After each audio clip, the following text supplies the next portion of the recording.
The stagecoach lurched to a violent stop, throwing Rebecca Taylor against the worn leather seat so hard that her carpetbag tumbled to the floor, spilling hairpins and a daguerreotype of her late mother across the dusty floorboards. She pressed one gloved hand to her chest, trying to steady her racing heart as the driver's gruff voice called down that they had reached Oro Blanco, Arizona territory, and she needed to disembark immediately because they were already behind schedule. Rebecca gathered her belongings with trembling fingers, her mind spinning with confusion. This could not be right. She was supposed to travel to Silver Springs, not Oro Blanco. She had corresponded with Mr. Edmund Whitmore of Silver Springs for 3 months, a respectable merchant who needed a wife to help him run his general store. But before she could voice her concerns, the driver had already tossed her trunk down with a thud that made her wince, climbed back onto his seat, and urged the horses forward with a crack of his whip.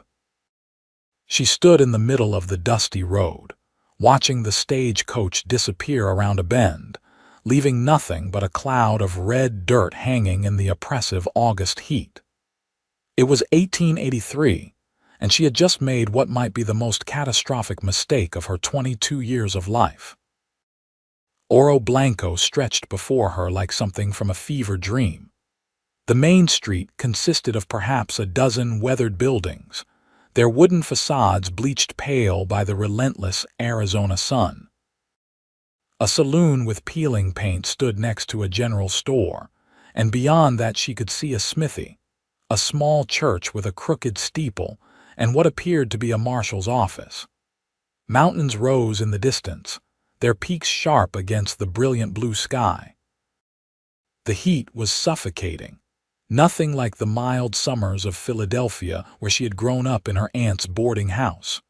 Rebecca picked up her carpetbag and approached her trunk, realizing with growing horror that she could not possibly carry it herself. She was a slender woman, strong enough from years of helping with laundry and cooking, but the trunk contained everything she owned, and it was far too heavy for her to manage alone in this heat. A few people moved along the wooden sidewalks, casting curious glances in her direction. 2 older men sat outside the saloon, and she could feel their eyes on her.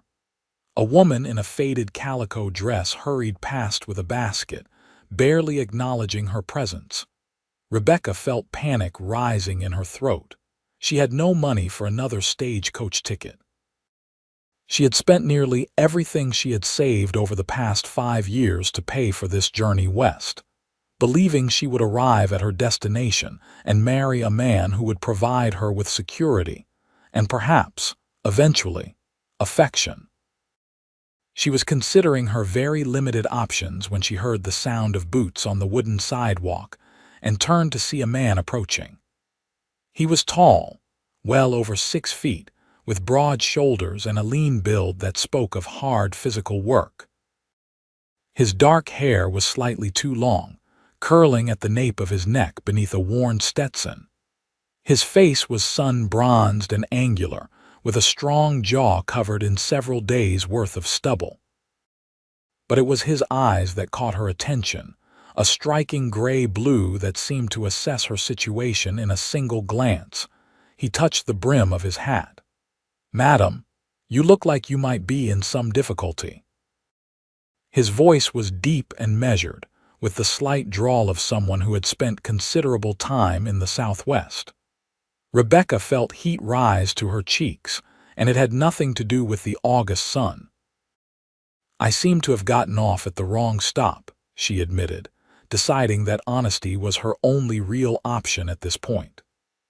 "I was meant to continue on to Silver Springs, but I thought the driver said this was my destination, and now he is gone, and I have no means to continue my journey." The cowboy looked down at her trunk, then back at her face.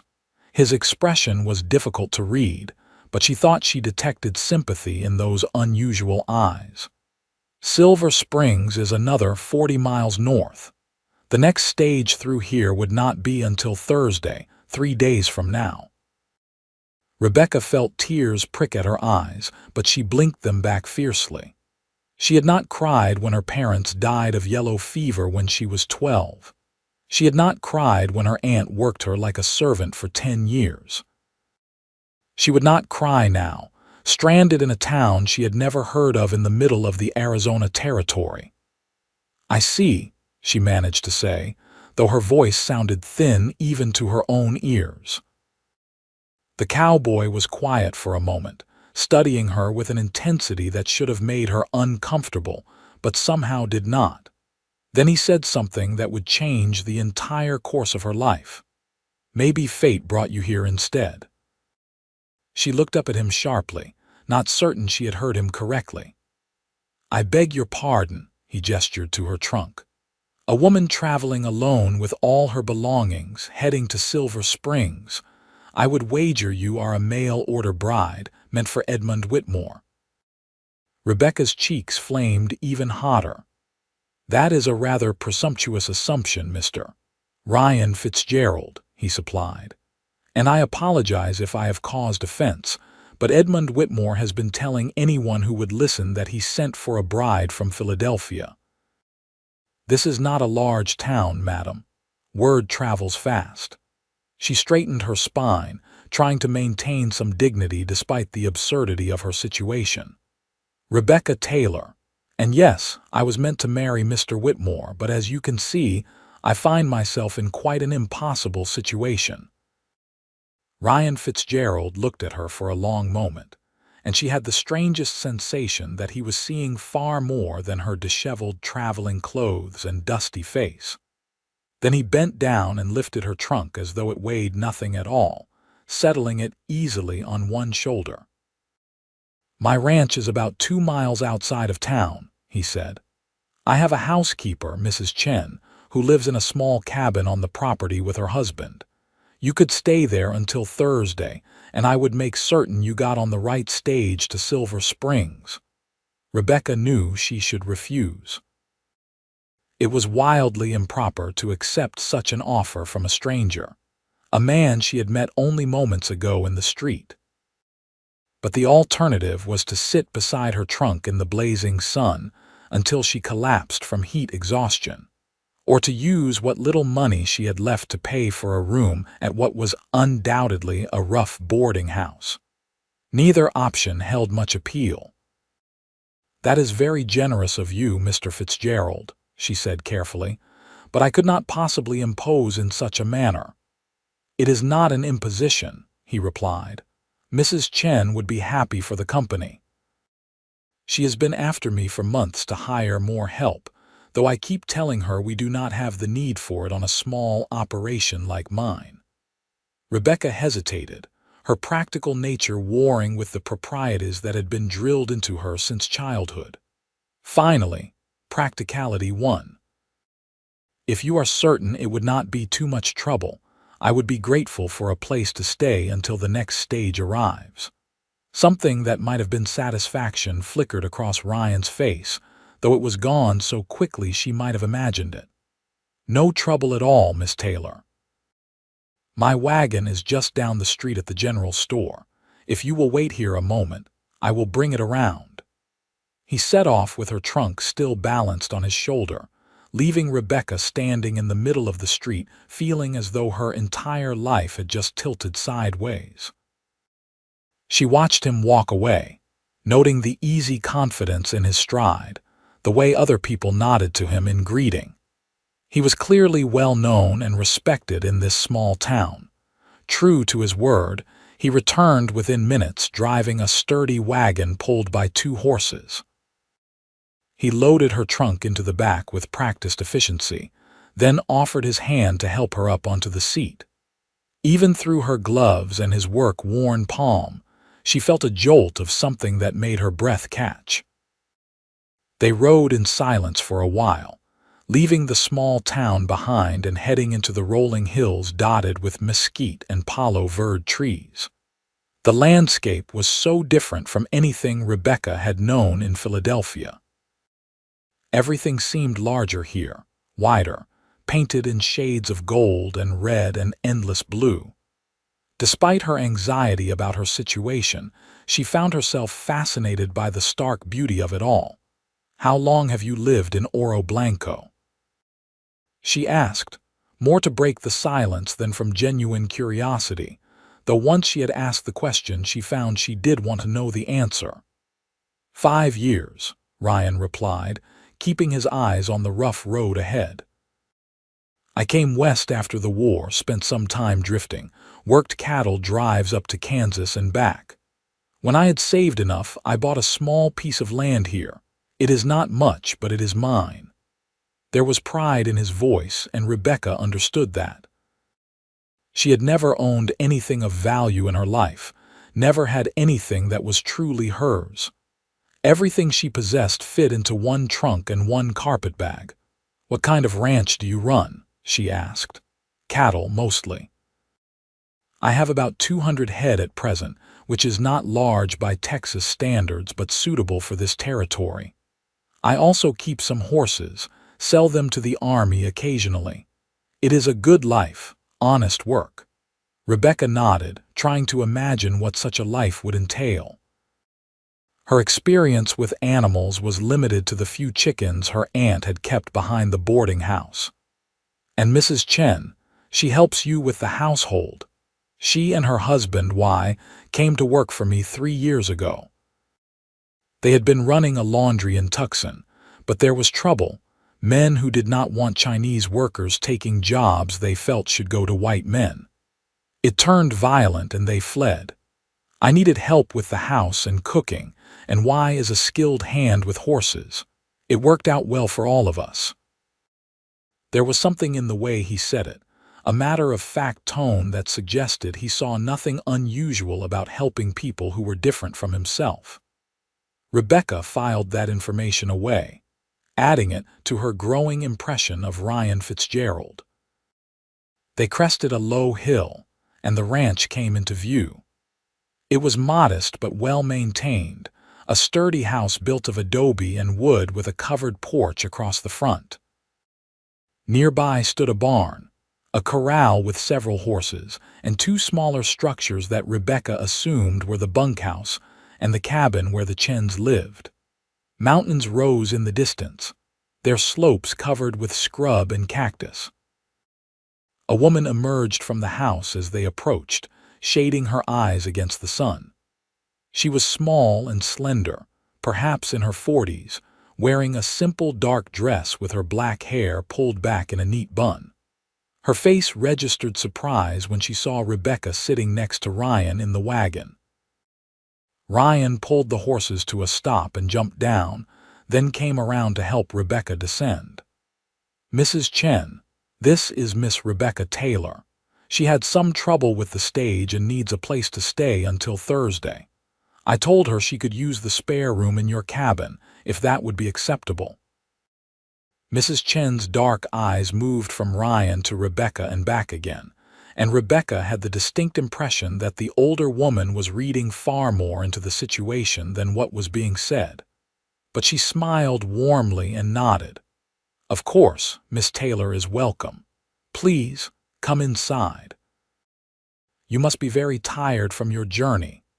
Rebecca felt a wave of relief at the woman's kind tone. "Thank you, Mrs. Chen. I am sorry to impose on you like this." "No imposition," Mrs. Chen assured her, taking her arm gently. "Come, I will show you where you can rest." "Ryan, please bring Miss Taylor's trunk to the cabin." Ryan nodded, and Rebecca found herself being guided away from the main house toward one of the smaller structures. The cabin was tiny but immaculate, consisting of 2 rooms divided by a curtain. The main room held a small table with 2 chairs, a cook stove, and a rocking chair. Through the curtain, Rebecca could see a bed covered with a colorful quilt.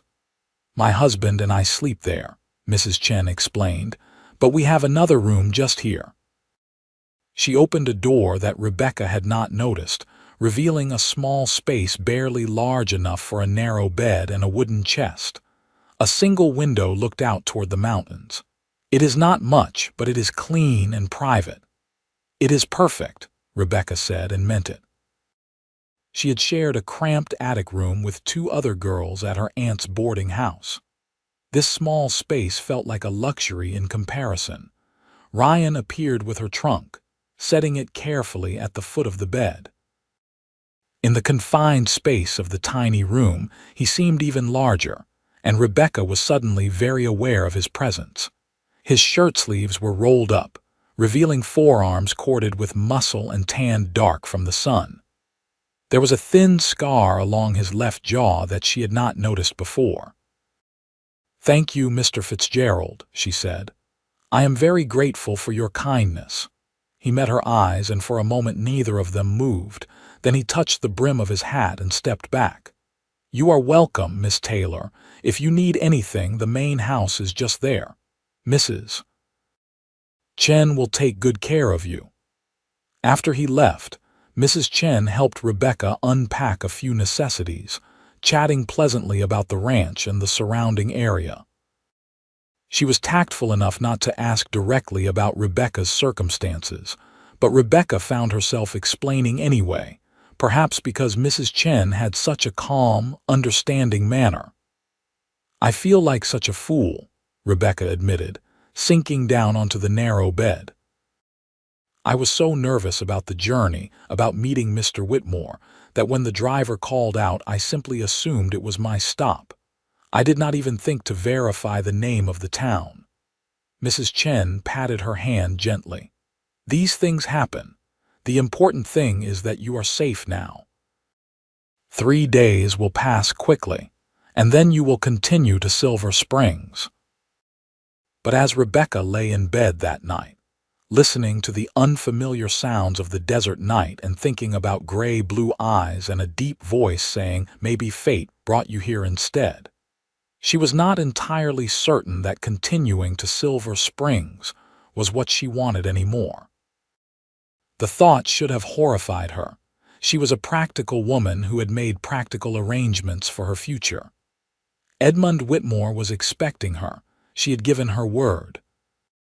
Yet something had shifted inside her the moment Ryan Fitzgerald had picked up her trunk as though it weighed nothing and offered her shelter without expecting anything in return.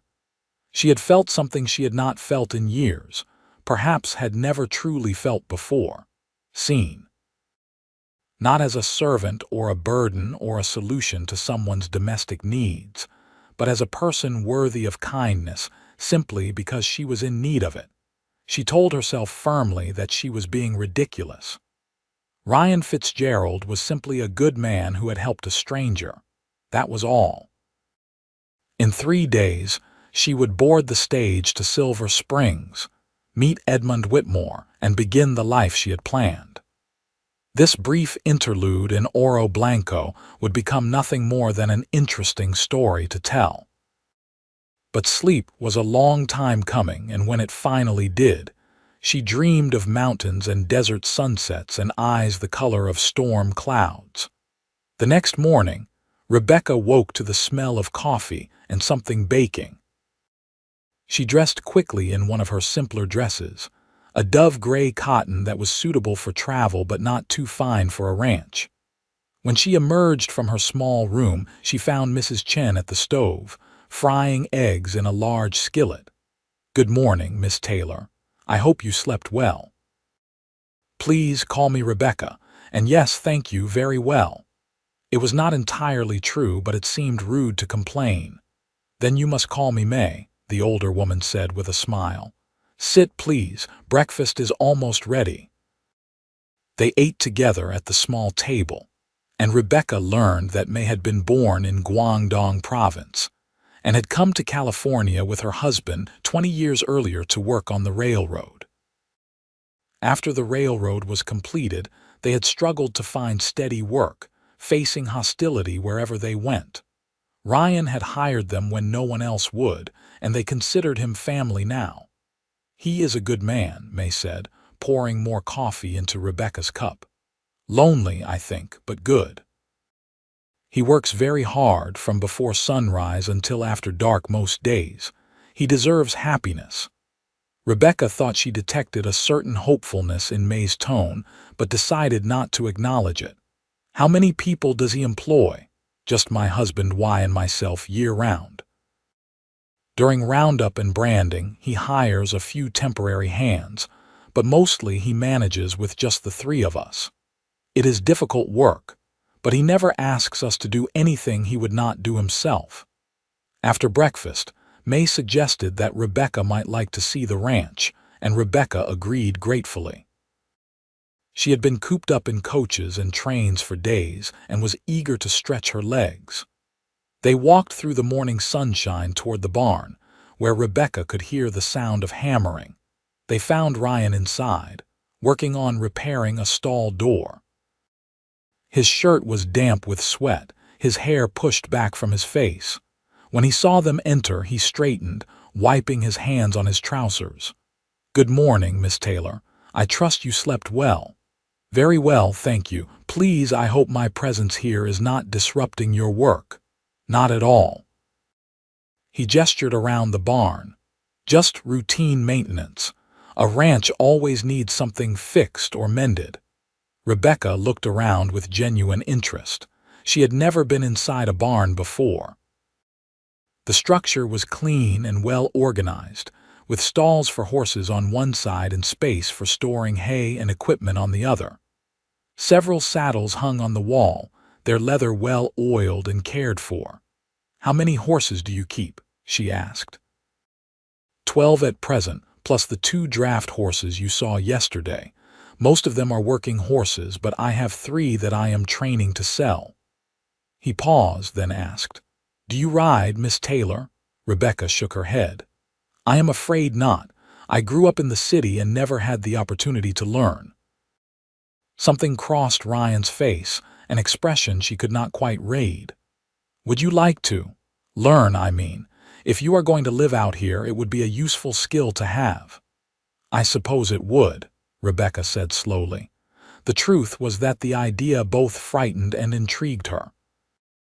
"But I would not want to take you away from your work." "I could use a break," Ryan said. "Besides, it would be my fault if you got thrown from an untrained horse and broke your neck. Better to start you off properly." And so Rebecca found herself being introduced to a gentle mare named Daisy, a patient older horse with kind eyes and a calm disposition.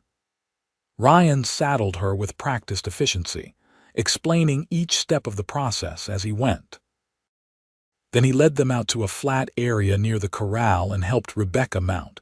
Sitting atop a horse for the first time was terrifying and exhilarating in equal measure. Rebecca clutched the saddle horn with both hands, her heart racing. "Easy now," Ryan said, his voice calm and reassuring. "Just relax. Daisy can feel your fear and it makes her nervous. Take a deep breath." Rebecca did as he instructed, forcing herself to breathe slowly and loosen her death grip on the saddle. Ryan kept one hand on Daisy's bridle, walking beside them as he talked Rebecca through the basics of posture and balance. "There you go," he encouraged. "You are a natural." "I am doing nothing but sitting here and trying not to fall off," Rebecca protested, but she could not help smiling. "That is how everyone starts. Tomorrow we will work on actually making her move." They spent an hour like that, with Ryan patiently teaching her and Rebecca gradually gaining confidence. When he finally helped her dismount, her legs were shaky and she was certain she would be sore tomorrow, but she felt a sense of accomplishment that surprised her with its intensity. "Thank you," she said as Ryan unsaddled Daisy. "That was actually quite enjoyable once I stopped expecting to die at any moment." He laughed, a sound that transformed his usually serious face. "Most people feel that way at first. You did very well." As they walked back toward the cabin, Rebecca found herself stealing glances at him. He was not a handsome man in the conventional sense. His features were too rugged, his face too marked by sun and wind. But there was something compelling about him, a quiet strength and competence that drew her attention again and again. That afternoon, while Ryan returned to his work and May prepared dinner, Rebecca sat on the porch of the cabin with the mending that May had insisted she did not need to help with, but which Rebecca had insisted on doing anyway. She had never been comfortable with idleness, and her fingers found the familiar rhythm of needle and thread soothing. Wai Chen returned from wherever he had been working on the property, a small, wiry man with a weathered face and gentle manner. He greeted Rebecca politely in careful English, then went to wash up before the evening meal. Rebecca learned that all of them, including Ryan, ate dinner together at the main house each evening, a practice that surprised her. She had assumed that the boundary between employer and employees would be more strictly maintained. But when she entered Ryan's house for the first time that evening, she began to understand that this ranch operated on different principles than those she was accustomed to. The main room was large and comfortable, with a stone fireplace, sturdy furniture, and surprisingly, bookshelves lining one wall. Rebecca found her eyes drawn to the books, unable to hide her curiosity.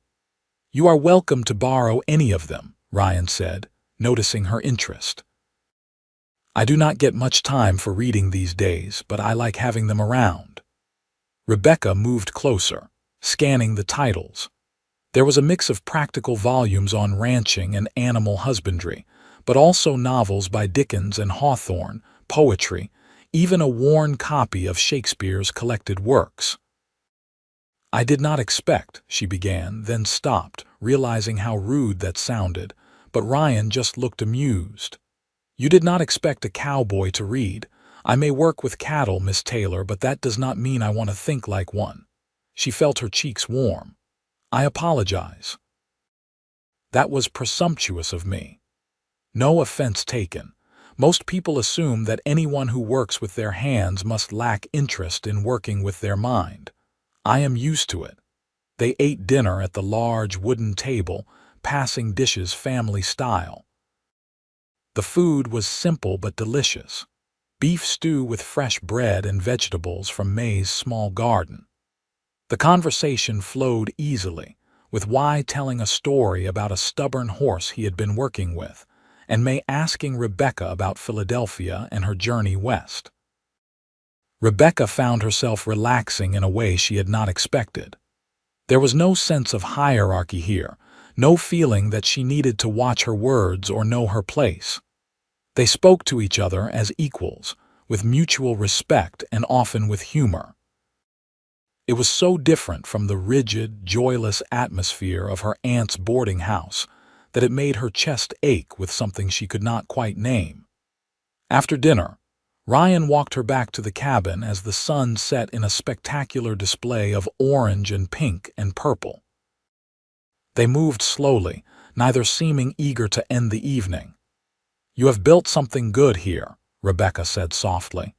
"It shows in everything, the way the ranch is maintained, the way the Chens speak of you. You should be proud." Ryan was quiet for a moment, looking out at the darkening mountains. "I wanted to build something that mattered. After the war, I saw so much destruction, so much waste. Men dying for causes they barely understood, land torn apart, families destroyed. I wanted to create instead of destroy." "Does that make sense?" "Perfect sense," Rebecca replied. She understood that need, that hunger to build something meaningful with your own hands. She had felt it herself, trapped in her aunt's boarding house, doing the same meaningless tasks day after day with no hope of creating anything that would last. They had reached the cabin door. Ryan stopped, turning to face her. In the fading light, his eyes were darker, almost gray. "May I ask you something, Miss Taylor?" "Of course." "You love him?" "Edmund Whitmore." The question caught her completely off guard. She opened her mouth, then closed it again, not certain how to answer. Finally she said, "I have never met him. We have only exchanged letters." "That is not what I asked." Rebecca looked down at her hands. "No, I do not love him, but I respect him, and I believe we could build a good partnership. He needs a wife to help with his store, and I need security. It is a practical arrangement." "Is that enough for you?" a practical arrangement. She forced herself to meet his eyes. It is more than I had in Philadelphia, more than I ever thought I would have. Mr. Whitmore may not inspire grand passion, but he seems to be a decent man who will treat me fairly. For someone in my position, that is more than enough. Ryan looked as though he wanted to say something else, but instead he just nodded. "Good night, Miss Taylor. Good night, Mr. Fitzgerald." But as she lay in bed that night, Rebecca could not stop thinking about his question. Was a practical arrangement enough? She had thought so, had convinced herself that security and respect were all she needed or deserved. But 2 days on Ryan's ranch had shown her something different, a glimpse of what life could be like when built on more than just practical necessity. She reminded herself sternly that she was leaving in 2 days. Whatever she felt or thought she felt, it was irrelevant. She had made a commitment to Edmund Whitmore, and she would honor it. She was not the kind of woman who broke her promises. The second day dawned clear and hot. After breakfast, Ryan appeared at the cabin and asked if Rebecca would like another riding lesson. She agreed eagerly, surprised by how much she had enjoyed the previous day's experience. This time, he taught her how to make Daisy walk and turn, how to use gentle pressure with her legs and subtle movements of the reins. It was harder than it looked, requiring coordination and a feel for the horse's responses that Rebecca did not yet possess. But Ryan was endlessly patient, encouraging her when she grew frustrated and celebrating her small victories. "You are doing wonderfully," he said after she managed to guide Daisy through a simple pattern of turns. "Most people take weeks to develop that kind of feel." "I have an excellent teacher," Rebecca replied, then immediately felt shy about the compliment, but Ryan smiled, and she noticed again how it transformed his face. "I have excellent motivation. I would hate to send you to Silver Springs without being able to sit a horse properly." The mention of Silver Springs fell between them like a stone. They both grew quiet, and Rebecca found herself wishing she had not said anything that would remind either of them that this was temporary, that she would be leaving tomorrow. "May I ask you something?" she said impulsively. "Of course." "Why did you help me? You did not know me, had no obligation to me. You could have simply directed me to a boarding house and gone about your business. Why did you not?" Ryan was quiet for a long moment, his hand resting on Daisy's neck. When he finally spoke, his voice was low and thoughtful. "When I saw you standing there in the street, looking lost and trying so hard to be brave, you reminded me of someone. My sister, Margaret. She died during the war along with my mother and father. Yellow fever, same as what took your parents. Margaret was about your age, and she had that same look sometimes, like she was determined not to let the world break her no matter what it threw at her." Rebecca felt her throat tighten. "I am sorry. That must have been terribly difficult." "It was a long time ago," Ryan said, but she could hear the pain still there, buried beneath the years. "But when I saw you, I thought about how I would have wanted someone to help Margaret if she had been alone and in trouble. So I did what I hoped someone would have done for her." "That is a beautiful reason," Rebecca said softly. "Your sister would have been proud of the man you have become." They looked at each other for a long moment, and Rebecca felt that strange pull again, that sense of recognition, as though she had known him far longer than 2 days. It frightened her with its intensity. That afternoon, May asked if Rebecca would like to help her in the garden. Rebecca agreed gratefully, needing something to do with her hands and her mind.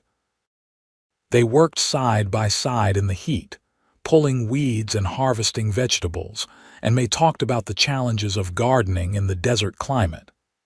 "Everything here wants to live," May said, "but you must work with the land, not against it. The plants that thrive are the ones suited to this place. The ones that try to be something they are not, they wither and die." Rebecca had the feeling they were no longer just talking about vegetables, but she did not press the point. Instead, she asked, "Do you ever miss California or China?" "Sometimes," May admitted. "But this is home now. Home is not always the place you were born. Sometimes it is the place where you are accepted, where you can be yourself without fear. Ryan gave us that gift. He does not see Y and me as different or less than. He sees us as people.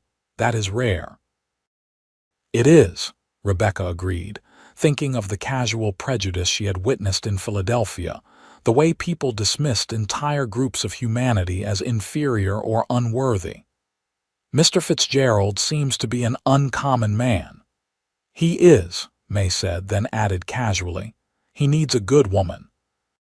Someone who understands the value of what he has built here, who would be a true partner to him." Rebecca kept her eyes on the tomato plant she was tying up, not trusting herself to meet May's knowing gaze. "I am sure he will find such a person eventually." "Perhaps he already has," May said softly. "Perhaps she just does not realize it yet." That evening after dinner, Ryan asked Rebecca if she would like to see the sunset from the ridge above the ranch. She knew she should say no, should maintain proper distance given that she was leaving tomorrow. But she found herself agreeing anyway, unable to resist the opportunity to spend more time with him. They rode together, Rebecca on Daisy and Ryan on a tall bay gelding named Thunder. The climb to the ridge was steep, but Rebecca managed it with only a few nervous moments. When they reached the top, Ryan helped her dismount, and they stood side by side looking out over the valley. The sun was sinking toward the mountains, painting the sky in shades of flame. The desert stretched out below them, vast and beautiful and unforgiving. Rebecca had never seen anything like it. In Philadelphia, the world had felt small and constrained, every space occupied, every view blocked by buildings. Here she could see for miles, could feel the immensity of the land and sky. "It is breathtaking," she whispered. "It is," Ryan agreed, but when she glanced at him, he was looking at her, not at the sunset. Her heart began to pound. "Mr. Fitzgerald." "Ryan," he said quietly. "Please call me Ryan." "Ryan," she amended, his name feeling strange and intimate on her tongue. "I leave tomorrow. I know. I am engaged to be married to another man. I know that too." "Then why are we here?" He turned to face her fully, and the intensity in his eyes made her breath catch. "Because I needed you to see this, to understand what life could be like here. Because in 2 days, you have become more important to me than I have words to explain. Because the thought of putting you on that stage tomorrow and never seeing you again feels like a wound I will carry for the rest of my life." Rebecca could not breathe, could not think. Everything she had carefully planned and prepared for was crumbling around her, and instead of feeling frightened, she felt freed. "I hardly know you," she said weakly. "You need to know someone for years to recognize that they matter. I have known plenty of people for a long time who never meant a fraction of what you have come to mean to me in 2 days. This is insane. People do not fall in love in 2 days. Do they not? People marry strangers after exchanging a few letters. At least we have actually met, actually talked to each other." He had a point, and Rebecca found herself unable to argue with the logic. She had been prepared to marry Edmund Whitmore based on nothing but correspondence. What made that more rational than what she was feeling for Ryan? "What are you asking me?" she said, her voice barely above a whisper. "I am asking you to stay. Not as a guest, but as my wife. I know it is sudden, I know you barely know me. But stay, Rebecca. Give us a chance to see if what I think is between us is real." Every practical bone in Rebecca's body screamed at her to refuse, to explain that she had made a commitment and she had to honor it. But her heart, that treacherous organ she had kept locked away for so many years, was singing a different song entirely. "Edmund Whitmore is expecting me," she said. He has made plans, arranged for a wedding. I gave him my word. Then we will write to him, explain what has happened. I will compensate him for his trouble and expenses.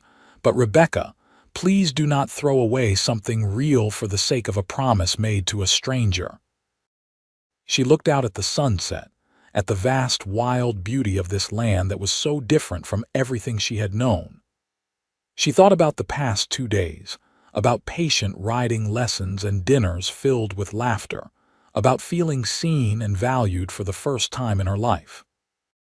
She thought about gray-blue eyes and strong hands and a voice saying maybe fate brought you here instead. "I am terrified," she admitted. "So am I," Ryan said, "but I would rather be terrified with you than safe without you." Rebecca turned to face him fully, looking up into his face. In the fading light, he looked almost like something from a dream, a figure painted in shades of gold and shadow. She reached up and touched his jaw, feeling the rough stubble under her fingertips. "Yes," she whispered. "Yes, I will stay." She saw relief and joy flash across his face, and then he was pulling her close, his arms strong and sure around her. He kissed her softly at first, tentatively, as though afraid she might change her mind. But when she pressed closer, her hands sliding up to his shoulders, the kiss deepened, becoming something urgent and profound. When they finally broke apart, both breathing hard, Rebecca rested her forehead against his chest and felt his heart racing just as fast as her own. "This is completely insane," she said, but she was smiling. "Completely," he agreed, "but maybe the best things always are." They stood there as the sun finished setting, wrapped in each other's arms, and Rebecca felt a sense of rightness settle over her like a blessing. This was where she was meant to be. Not in Silver Springs with a man she had never met, but here in Oro Blanco with a cowboy who had seen her, truly seen her, and wanted her to stay. That night, Rebecca helped May write a letter to Edmund Whitmore. It was difficult, trying to explain a situation that she barely understood herself. How could she make him understand that she had fallen in love with another man in the space of 2 days? How could she express her regret for the inconvenience while also making clear that her decision was final? In the end, she kept it simple. She explained about getting off at the wrong stop, about Ryan's kindness in helping her, and about how they had come to care for each other. She apologized for any trouble she had caused and assured him that Ryan would reimburse him for the expenses he had incurred in preparing for her arrival. She wished him well in finding a more suitable wife. Ryan added a separate letter, enclosing money and expressing his own apologies.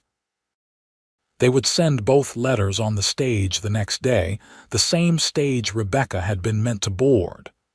"You think he will be very angry?" Rebecca asked as she sealed the envelope. "Probably," Ryan admitted, "but he will recover. And perhaps he will find someone who actually wants to be with him, rather than someone who sees him as a practical solution." It was a fair point. Rebecca felt guilty, but she could not bring herself to truly regret her decision. Already, the thought of boarding that stage and continuing to Silver Springs felt wrong in a way that staying here did not. The wedding took place 3 days later in the small church with the crooked steeple. The pastor, Reverend Thomas, was a kindly man in his 60s who seemed genuinely pleased to be officiating. May and Y served as witnesses, along with the town marshal and his wife, who Ryan introduced as old friends. Rebecca wore the best dress she had brought with her, a soft blue cotton with delicate white lace at the collar and cuffs.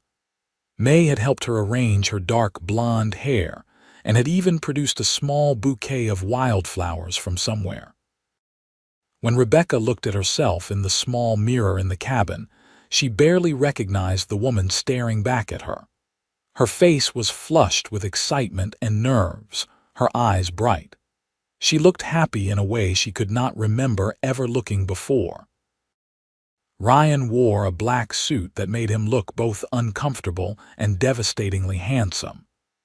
When Rebecca walked into the church and saw him standing at the altar, his face lit up with such pure joy that she felt tears prick her eyes.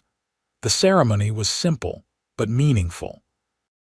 When the time came to exchange vows, Ryan took both her hands in his voice steady and sure. "Rebecca, I promise to be a good husband to you.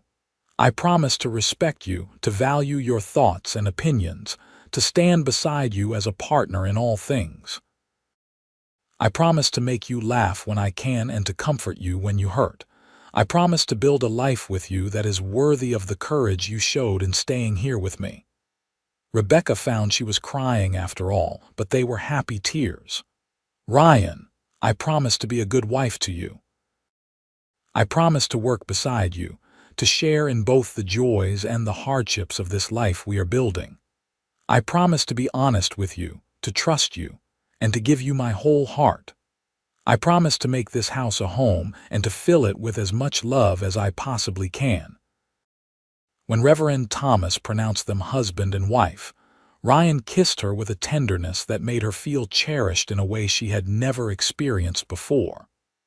The small group of witnesses applauded, and May was dabbing at her eyes with a handkerchief. Afterward, they had a celebratory dinner at the ranch. May had outdone herself, preparing a feast of roasted chicken, vegetables from the garden, fresh bread, and even a small cake. They ate and talked and laughed long into the evening, and Rebecca felt surrounded by warmth and acceptance. When the meal finally ended and the Chens had retired to their cabin, Ryan led Rebecca into the main house, into his bedroom that was now their bedroom. She was nervous, her limited understanding of marital relations coming mostly from whispered conversations with other girls and one brief, embarrassing talk with her aunt. But Ryan was patient and gentle, taking his time, making certain she felt safe and cared for. He kissed her slowly, thoroughly, until her nerves transformed into something else entirely. When they finally came together, it was with a tenderness and passion that took her breath away. Afterward, lying in his arms with her head on his chest, listening to the steady beat of his heart, Rebecca felt a contentment so deep it brought fresh tears to her eyes. "Are you all right?" Ryan asked, his voice rough with concern. "I am more than all right," she whispered. "I am happy. So happy it almost frightens me." He tightened his arms around her. "You never have to be frightened again. I will spend the rest of my life making certain of that. The first few weeks of marriage were an adjustment." Rebecca threw herself into learning everything she could about ranch life, determined to be a true partner to Ryan as she had promised. She continued her riding lessons until she was comfortable enough to ride out with him sometimes when he checked on the cattle. She learned how to shoot a rifle, a necessity in this wild country. She worked with May in the garden and learned how to preserve food for the winter months, but she also brought her own skills and interests to the ranch. She reorganized the household accounts, which had been somewhat haphazard under Ryan's management. She discovered that he was paying too much for certain supplies and negotiated better prices with the merchants in town. She started a small lending library, inviting neighboring ranchers and their families to borrow books, which had the secondary effect of increasing their social connections and building goodwill in the community. Ryan seemed constantly amazed by her contributions. "You are worth 10 ranch hands," he told her one evening after she had successfully negotiated a contract to sell horses to the army for a better price than he had been getting before. "I am simply using the skills I have," Rebecca replied. "You cannot expect me to rope cattle or break horses, but I can manage accounts and write contracts. We each contribute what we can." "We make a good team," Ryan said, pulling her into his arms. "We do," she agreed, kissing him. As summer turned to fall and the brutal heat eased into cooler temperatures, Rebecca found herself settling into the rhythm of ranch life. She loved the work, the sense of purpose, the feeling that she was building something meaningful. But most of all, she loved the partnership she and Ryan were creating, built on mutual respect and growing affection that was deepening into something profound.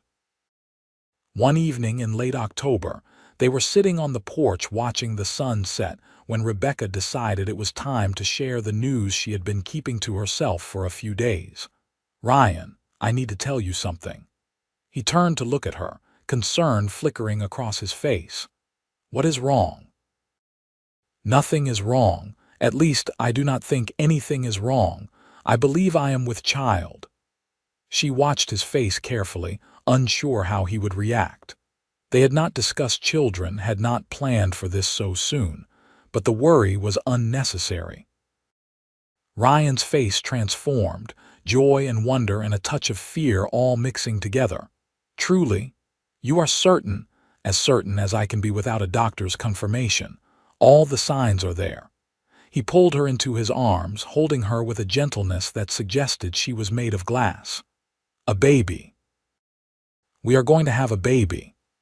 "Does that please you?" she asked, needing to hear him say it. "Please me? Rebecca, you have just given me the greatest gift I could imagine. A child, our child, a new life we created together.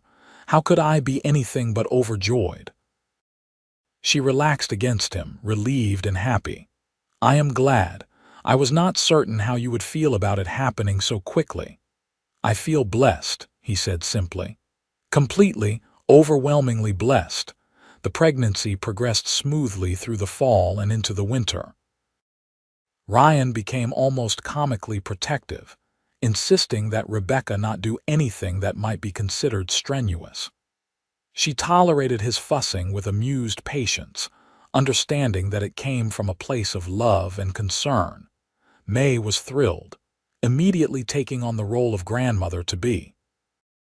She taught Rebecca traditional Chinese practices for ensuring a healthy pregnancy, and began sewing small garments in preparation for the baby's arrival. Why, quieter but equally pleased, began work on a beautiful cradle carved from desert ironwood. As Rebecca's belly grew, she found herself thinking often about her parents, wishing they could have known about this grandchild. But then she would look around at the life she had built, at Ryan and the Chens, and the small but growing community of friends they had made in Oro Blanco, and she would feel grateful for everything that had led her to this moment. One evening in early December, as they lay in bed with Ryan's hand resting on her swollen belly, she said, "Do you ever think about that day when I got off at the wrong stop?" "All the time," Ryan admitted. "You really think it was fate? That I was meant to come here instead of going to Silver Springs?" He was quiet for a moment, his thumb tracing gentle circles on her stomach. "I think that sometimes we make choices that feel like mistakes but turn out to be exactly what we needed.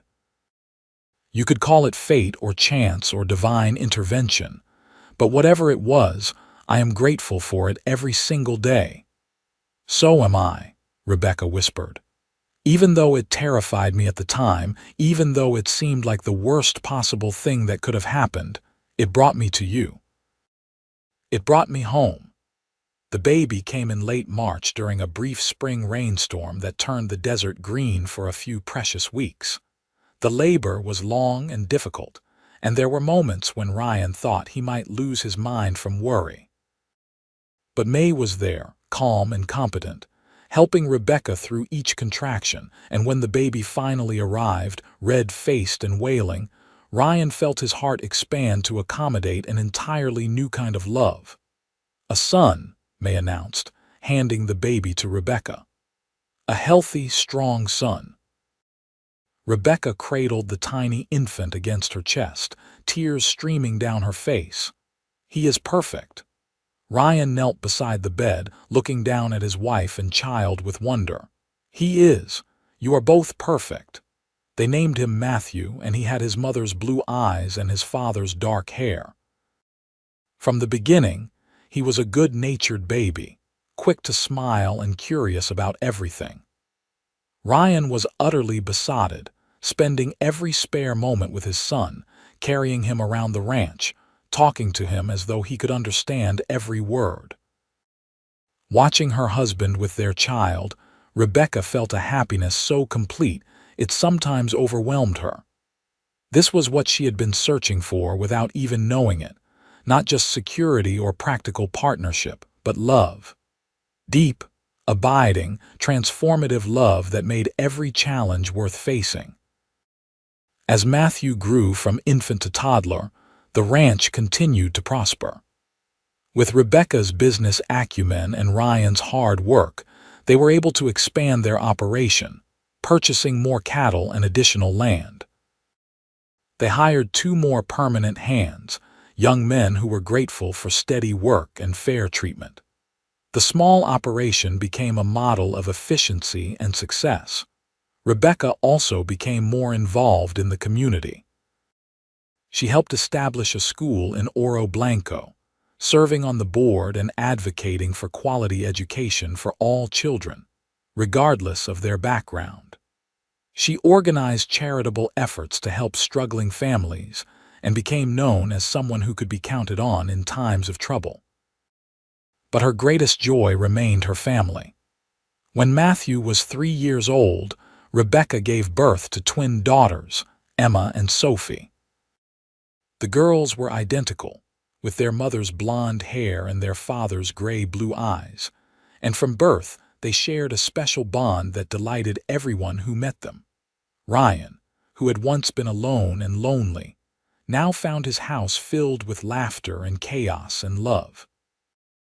He would sometimes stand in the doorway and watch Rebecca playing with the children, or reading to them, or teaching them their letters, and feel grateful beyond measure for the day a confused woman in a traveling dress had stepped off a stagecoach at the wrong stop. The years rolled by, each one bringing its own challenges and joys. They weathered droughts and hard winters, celebrated births and mourned deaths, built friendships and strengthened family bonds. May and Y grew older, eventually retiring from active work, but remaining on the ranch in the cabin that had first sheltered Rebecca. Matthew grew into a strong, intelligent young man who loved the ranch and showed every sign of being able to manage it when the time came. The twins were inseparable, brilliant and creative, already showing signs of their mother's business sense and their father's compassion. On their 15th wedding anniversary, Ryan and Rebecca rode out to the ridge where he had first asked her to stay. Their children were old enough now to be left with May and Y for an evening, and they wanted time alone together, just the 2 of them. They stood in the same spot where they had stood 15 years earlier, watching the sun set over the desert that had become their home. Rebecca was 37 now, with threads of silver in her hair and lines around her eyes from years of squinting into the Arizona sun. Ryan was 43, his hair more gray than dark, his face weathered by time and work. But when they looked at each other, they saw the same people who had fallen in love in the space of 2 improbable days. "You ever regret it?" Ryan asked, pulling her close. "Staying here instead of going to Silver Springs?"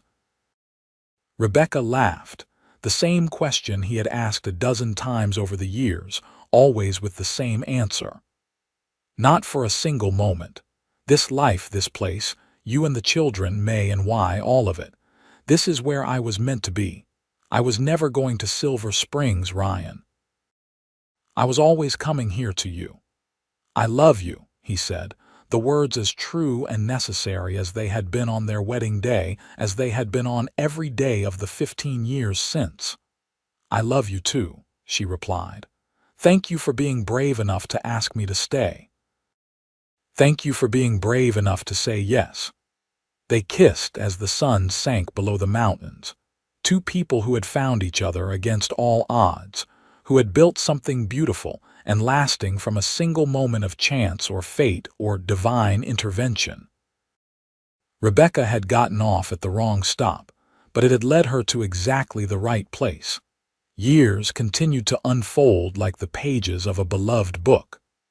Matthew married at 24 to a sweet-natured schoolteacher named Grace, and they built a house on the far side of the ranch property.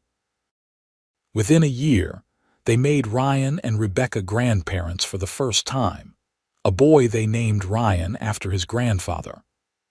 Rebecca held her grandson for the first time and understood with fresh clarity how her own mother must have felt, that overwhelming love that transcended generations. The twin girls, so different in personality despite their identical appearances, took divergent paths. Emma, the more adventurous of the two, announced at 19 that she wanted to study law. It was an unusual choice for a woman, but Ryan and Rebecca had always encouraged their children to pursue their passions. They sent her to San Francisco, where she studied and eventually became one of the first female attorneys in the Arizona Territory. Sophie, quieter and more introspective, discovered a talent for art and opened a studio in Oro Blanco, painting the desert landscapes that had shaped their childhood. Through it all, Ryan and Rebecca remained the center around which the family orbited. Their love had not dimmed with time but had deepened, becoming something rich and complex, built on shared history and mutual support. They still sometimes rode out to their ridge at sunset, still held hands across the dinner table, still looked at each other with the wonder of people who understood how easily they might have missed each other entirely. May passed away peacefully in her sleep at the age of 78, with Y beside her. The whole community mourned, for she had become beloved to many beyond just the Fitzgerald family. Y followed her 6 months later, as though unwilling to exist in a world without his partner of more than 50 years. Ryan and Rebecca buried them on a hill overlooking the ranch, marking their graves with simple stones that bore their names and the dates of their long, well-lived lives. As Ryan and Rebecca entered their 60s, they began gradually turning over the management of the ranch to Matthew, who proved to be as capable and compassionate as his father. They remained active and involved, but they also allowed themselves time to simply enjoy the fruits of their labor. They traveled occasionally, visiting Emma in San Francisco, and taking trips to places they had always wanted to see but had never had time for. But they always returned to Oro Blanco, to the ranch that Ryan had built and Rebecca had helped transform into something greater than either of them could have created alone. It was home in the truest sense, a place where they belonged, where they were known and loved. On a warm evening in late May, 37 years after Rebecca had stepped off that stagecoach at the wrong stop, she and Ryan sat on their porch watching the sun set. Their grandchildren played in the yard, 7 of them now, ranging in age from 16 down to 3. Matthew and Grace were visiting, along with Sophie, who had come for Sunday dinner with her husband and stayed to watch the sunset. Ryan reached over and took Rebecca's hand, his grip still strong despite the arthritis that had begun to trouble his joints. "You know what day it is?" Rebecca smiled. "How could I forget? 37 years ago today, a very confused woman got off a stagecoach in the middle of nowhere, and a cowboy saw her and knew his life was about to change. Did you really know, that first day?" Ryan considered the question seriously, as he always did. "I knew something. I knew that you were important, that letting you walk away would be a mistake I would regret forever. I did not know it would be this." He gestured to the yard, to the children playing, to the house and the ranch and the life they had built. "I could not have imagined anything this good." Rebecca leaned her head on his shoulder, feeling the familiar comfort of his presence. "I was so frightened that day, terrified that I had made a terrible mistake, and I had getting off at the wrong stop, but it was the best mistake I ever made." "Fate," Ryan said softly. "Fate," Rebecca agreed. They sat in comfortable silence as the sun painted the sky in shades of flame and gold.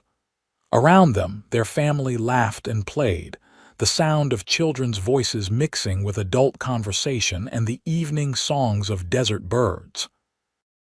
This was the legacy they had built together. Not just children and grandchildren, but a way of life, a place of love and acceptance and hard-earned wisdom. Rebecca thought back to that young woman in the traveling dress, standing lost and alone in a strange town, and felt a rush of affection for her younger self. She had been so brave without even knowing it, choosing to stay when every rational thought told her to leave, trusting her heart when her head counseled caution. "What are you thinking about?" Ryan asked, attuned to her moods even after all these years. "I was thinking about how that scared girl in Philadelphia never could have imagined this life. How she thought she was settling for a practical arrangement, when really she was about to find everything she had ever wanted but was too afraid to dream about." "She was not the only one," Ryan said. "I thought I would spend my life alone, that I had missed my chance at happiness. And then you stepped off that stagecoach, and suddenly everything was possible." One of the grandchildren, Matthew's youngest daughter, came running up to the porch. "Grandma, Grandpa, come see. We found a lizard."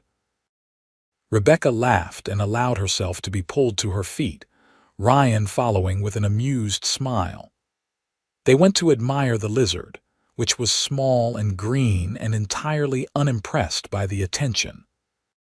The children chattered excitedly, asking questions about what it ate and where it lived, and Rebecca and Ryan answered as best they could, drawing on years of desert knowledge. As the evening deepened into night and the family began to drift toward home, Matthew came to stand beside his parents. He was 40 now, a man in his prime, but he still sometimes looked at them with the wonder of a child trying to understand his parents' history. "I heard you talking about the day Mother arrived," he said, "about how she got off at the wrong stop." "The best wrong stop in the history of transportation," Ryan said with a grin. "I have been thinking," Matthew continued, "about how easily it might not have happened. If the driver had been more clear, if Mother had asked more questions, if you had not been in town that day. There are so many points where it all could have gone differently. But it did not," Rebecca said simply, "and there is no use wondering about what might have been when what actually happened is so perfect." Matthew hugged them both, fierce and quick. "I am glad you got off at the wrong stop, Mother. I am glad you were brave enough to stay." "So am I, sweetheart. Every single day." After everyone had left and the house was quiet, Ryan and Rebecca prepared for bed with the easy familiarity of people who had shared such rituals for decades. As they lay together in the darkness, Rebecca's head on Ryan's shoulder and his arm around her, she felt a contentment so deep it was almost painful. "Thank you," she whispered. "For what? For seeing me that day, for asking me to stay, for building this life with me, for everything." Ryan kissed the top of her head. "I should be thanking you. You took a chance on a lonely cowboy and turned his house into a home, his solitary existence into a family. You are the best thing that ever happened to me, Rebecca Fitzgerald." "We are the best thing that ever happened to each other," she corrected. And in the darkness of their bedroom, in the house they had filled with love and laughter, in the life they had built together from a single moment of serendipity, Ryan had to agree. The years that followed were gentle ones. Ryan's health began to fail slowly, his body wearing down after decades of hard physical labor. Rebecca nursed him with tender devotion, never complaining about the additional burden, grateful for every day they still had together. Matthew and his family moved into the main house to help, and the presence of grandchildren continued to bring joy even in difficult times. Emma, successful in her law practice, returned home frequently, often bringing cases that needed attention in the territory. Sophie's paintings began to gain recognition beyond Arizona, with galleries in Santa Fe and even New York showing interest in her work. Both daughters credited their success to the example their parents had set, showing them that with courage and determination, anything was possible. On a spring morning much like the one when Rebecca had arrived in Oro Blanco all those years ago, Ryan woke with the sun streaming through the window and Rebecca beside him.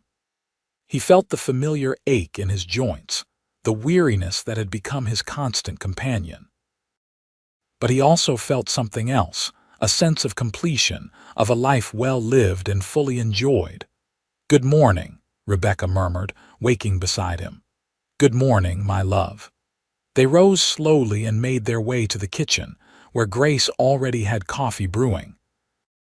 The house smelled of bacon and fresh bread, familiar and comforting.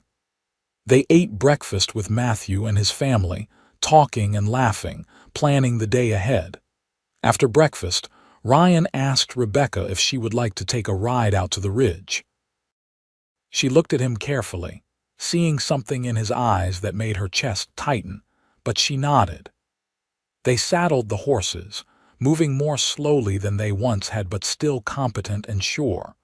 The ride to the ridge took longer than it used to, but neither of them minded. They moved through the landscape they knew so well, the desert that had been their home and their partner in building this life. When they reached the top, they dismounted and stood looking out over the valley as they had done countless times before. "Do you remember what I said to you that first day?" Ryan asked. "When you were standing in the street looking so lost, you said maybe fate brought me here instead. I believed it then. I believe it even more now. Every day with you has been a gift, Rebecca. Every moment has been more than I deserved." She took his hand, feeling the familiar calluses, the strength that remained even as his body weakened. "You deserved every bit of happiness you got, Ryan Fitzgerald. You deserved love and family and a life full of meaning. And I was blessed to be the one to share it with you." They stood together as the sun climbed higher, two people who had found each other against all odds and had made something beautiful from that unlikely meeting. When they finally rode back to the ranch, they were peaceful, content, complete. Ryan passed away 3 days later, peacefully in his sleep with Rebecca holding his hand. He was 71 years old, and he had lived every one of those years fully and well. The funeral brought people from all over the territory, testament to the impact he had made on the community. Rebecca stood dry-eyed through the service, not because she was not grieving, but because she knew Ryan would not want her to mourn forever. He would want her to celebrate the life they had shared, to find joy in the family they had created, to continue living with the same courage she had shown when she chose to stay all those years ago. And she did. Rebecca lived another 11 years after Ryan's death, remaining active and involved in her family and community. She saw Emma argue a case before the Territorial Supreme Court and win. She watched Sophie's paintings hung in a museum.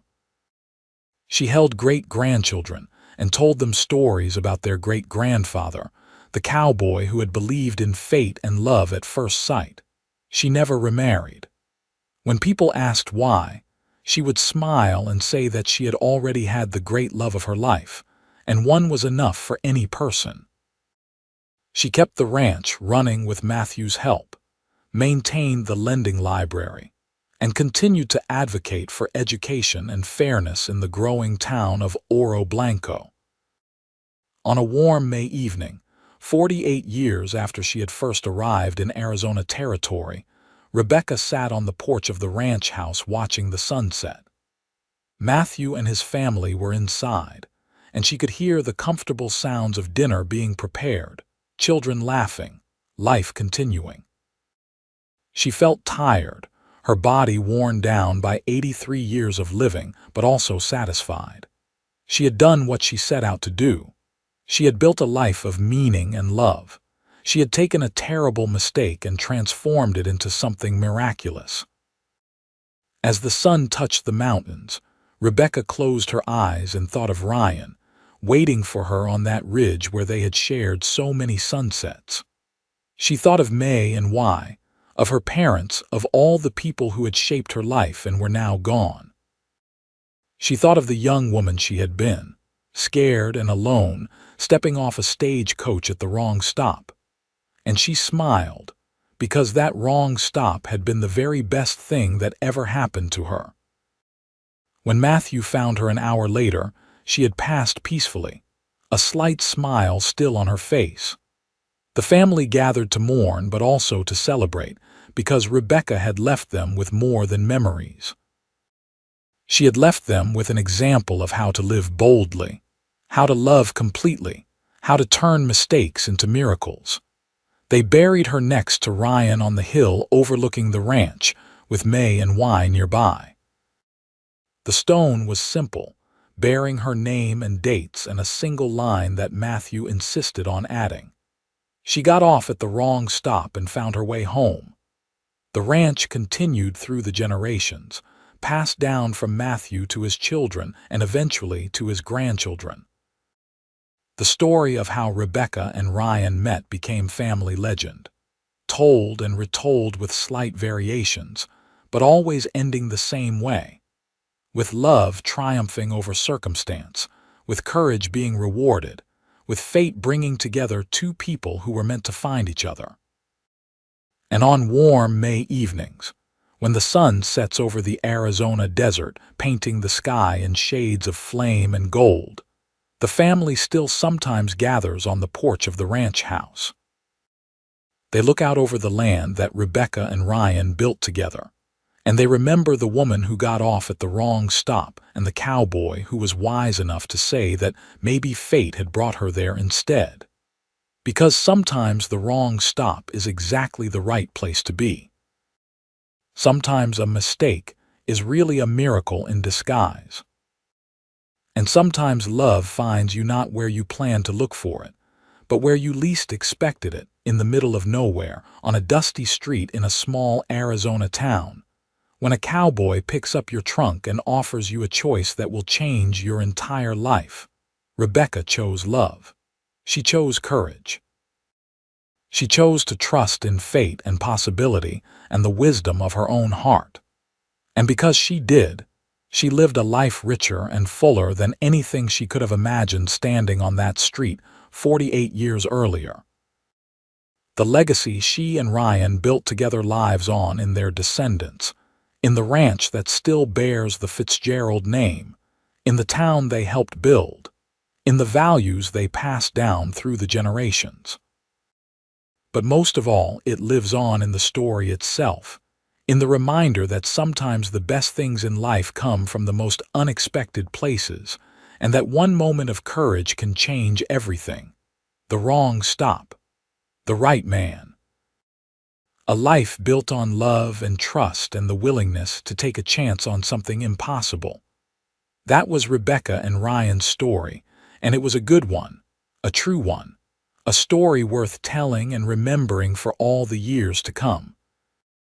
A story of the Wild West, of hard work and harder choices, of a mail-order bride who got off at the wrong stop and a cowboy who looked at her and saw his future, who had the courage to say the words that would change both their lives forever. Maybe fate brought you here instead. And fate, as it turned out, knew exactly what it was doing.